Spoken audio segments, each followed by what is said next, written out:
చంద్రబాబు నాయుడు గారి మాదిరిగా నాయకుడు అనేవాడు ఉండాలనా, లేక ఈ జగన్ లాంటి నాయకుడు కావాలా అని అడుగుతా ఉన్నా. నాయకుడు అంటే మాట ఇస్తే తగ్గేదే లేదు అని చెప్పే DJ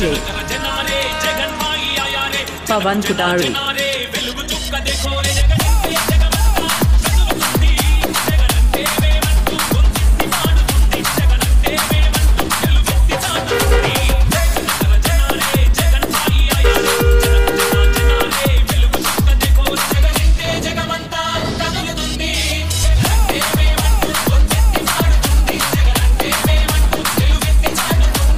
DJ Pawan Kudari.